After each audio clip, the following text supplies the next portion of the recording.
Deciding when to take Social Security, it's one of the absolute biggest financial decisions you'll make for retirement. It can impact your income for decades. But there's a huge and honestly kind of surprising disconnect happening between retirees and their financial advisors on this exact topic. So today, we're going to break down what that gap is, why it's even happening, and most importantly, what you can do about it. So let me just ask you this straight up.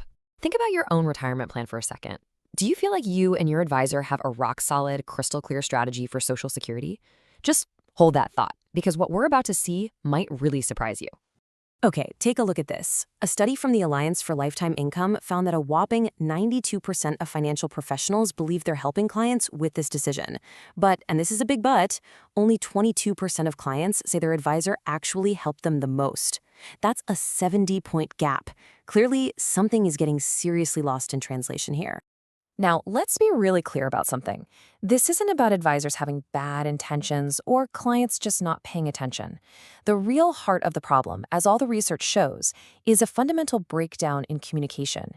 It's a difference in what one person considers advice and what the other person actually hears. So, how in the world does a gap that big even happen? Well, let's dive in and really look at the reasons behind this major disconnect. The number one reason really boils down to this: verbal chatter versus a formal strategy. See, an advisor might bring up Social Security in a meeting, have a quick conversation about it, and in their mind, check the box. They've given you guidance. But for you, the client, it just feels like part of a conversation. It's informal, it's easy to forget, and it's definitely not a concrete plan you can bank on. And hey, this isn't just a hunch. Behavioral experts have confirmed this exact thing. If the advice isn't written down, if it's not presented as a formal part of your overall retirement plan, it just doesn't register as real advice.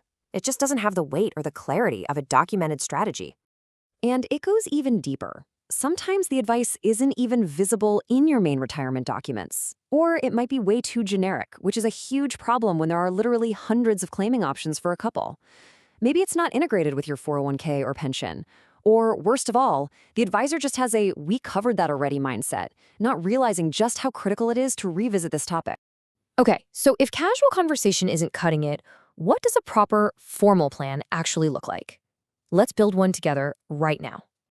A really solid written strategy needs three key things. First, it has to clearly state the recommended claiming ages for both you and your spouse. Second, it must give you the why, the strategic rationale. That means explaining how it accounts for your life expectancy, how it protects a surviving spouse, and what the tax impact is going to be. And third, it has to show you how this one piece of the puzzle fits in with all your other income sources.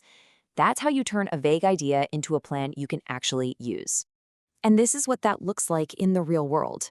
A formal plan isn't just a number scribbled on a napkin. It's a visual, integrated part of your entire financial future.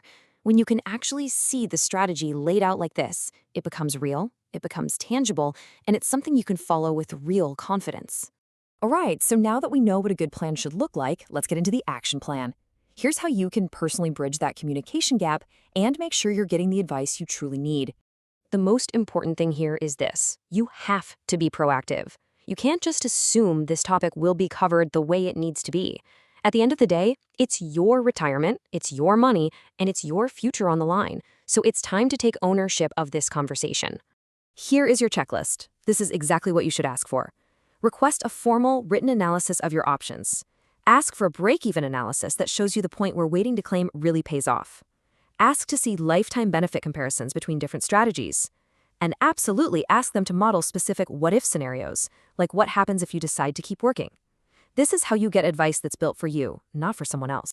Now, everything we've talked about is built on a really important foundation: the type of professional you're working with. And that brings us to the crucial concept of a fiduciary. So what is a fiduciary? It's simple, but it is incredibly powerful. A fiduciary is a professional who is legally, and I want to say that again, legally, bound to act solely in your best interests. There's no gray area. Their recommendations have to be for your benefit, and your benefit alone. Period. When you work with a fiduciary, you're building your retirement plan on a foundation of trust that is backed by a legal and ethical commitment. This ensures the advice you get, especially on something as critical as Social Security, is truly designed to serve you. If you're looking to have this kind of in-depth formal conversation and you want to make sure your strategy is built on that fiduciary standard, I really encourage you to reach out. Avi Crane at Alpha Innovation Partners is a financial fiduciary who is completely dedicated to this client-first approach. You can reach him at his email, crane_avi@aipfinancial.net, or give him a call at 949-346-1459.